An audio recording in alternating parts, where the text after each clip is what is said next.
Hi everyone, this is May. Welcome guys, welcome to my channel. So we have fusilli pasta. Yes, fusilli pasta with shrimp, tomato, and chili. It is so spicy guys. Dahil nga kasama ko na Indonesian is hindi siya makakain ng with pork. So I cook for her this fusilli pasta with shrimp. While yung sa akin is spaghetti. Here we go.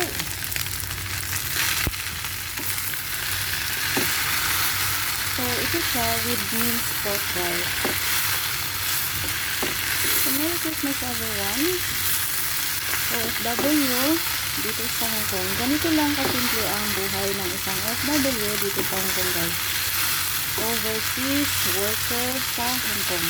So, kayo dyan bilang isang OFW, how you spend your Christmas or your holiday season. Dito guys, kasi diba, wala na nga si Lolo.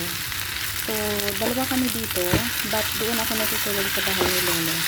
Then, dito kami kakain sa bahay. And during night, kasabay din kami kakain. Then, punta na sa bahay ni Lolo dahil tinutulugan namin doon habang wala pa ang new tenant. So, ayan ang ating spaghetti with hotdog and minced pork. It's delicious guys. Pero mas masarap ito ang fusilli pasta natin with chili.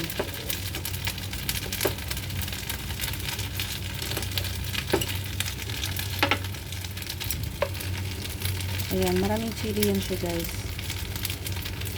Maraming chili. With fresh tomato, ketchup. Simple lang siya guys. Nalagyan ko lang siya ng fresh tomato, ketchup, stir fry sa garlic, onion, and chili. Fresh chili. Delicious. So that's all for today. Thank you again for watching.